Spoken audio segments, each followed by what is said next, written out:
두 번째 키워드는 구멍 뚫린 중국입니다. 중국에서 지난달 초부터 한 달방 이상 폭우가 계속돼서 걱정이 이만저만 아닙니다. 지금 산샤댐 수위가 최고 수위에 근접을 해서 붕괴 불안감도 커지고 있어요.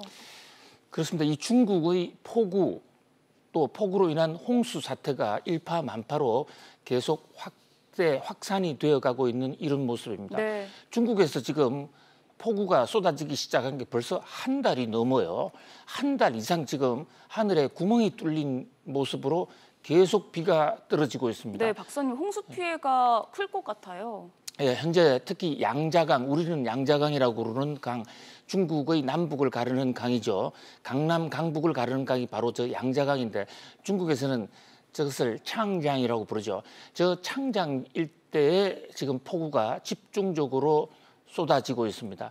현재 창장은 2008년에 건설이 되어 있는 샨샤댐이라는 곳에서 수위를 조절을 하고 있습니다. 네. 중국 최고의 건축물이라고 하는 이 샨샤댐이죠. 그런데 저 샨샤댐이 붕괴가 될 우려가 있다라는 그런 경고가 계속 나오고 있어요.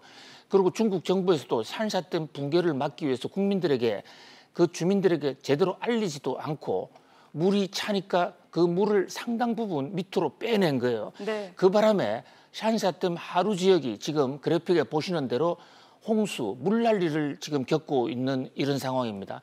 그리고 지난 주말에는 중국의 한 연구원 이름으로 샨샤댐이 곧 무너질 것 같으니까 그 인근 지역에 있는 사람은 대피하라 이런 글이 인터넷에 올라서 아주 그 일대 위기 상황이 벌어지기도 했습니다. 네.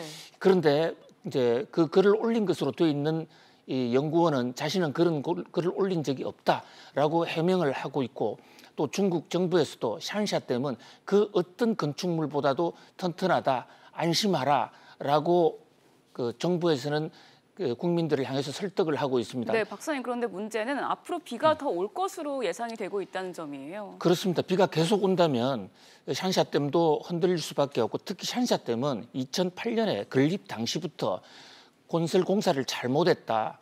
그래서 홍수가 나면 무너질 수 있다는 얘기의 지적이 계속 있어 왔습니다. 네. 이제 그런 면에서 샨샤댐이 만약에 무너진다고 그러면 그야말로 중국은 코로나 바이러스 때문에 우한 바이러스 때문에 쇼크를 받았고 또 북쪽 지역에는 지금 흑사병이 돌고 있고 네. 그야말로 시진핑 국가주석이나 중국으로서는 사면초가, 삼면초가의 위기로 가는 것이 아닌가 싶습니다. 중국은 지난주에 성장률이 3.2%로 나오면서 이제 이 경제 위기를 좀 극복할 수 있지 않겠냐는 그런 이 시그널이 나오기도 했어요.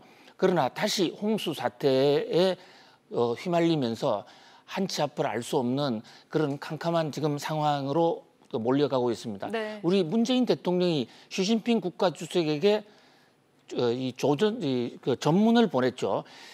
홍수 사태로 인해서 겪고 있는 중국 인민들의 고통을 우리 같이 느끼겠다. 뭐 그럴 정도로 지금 중국에서는 사태가 상당히 심한데요. 중국은 고래로 이 물 관리가 바로 이 지도자들의 통치 능력을 좌우지우지하는 그런 어떤 주요한 시금석이 되어 왔다는 그런 측면에서 네. 시진핑 국가주석도 이번에 큰 도마 위에 지금 올라 있다고 하겠습니다.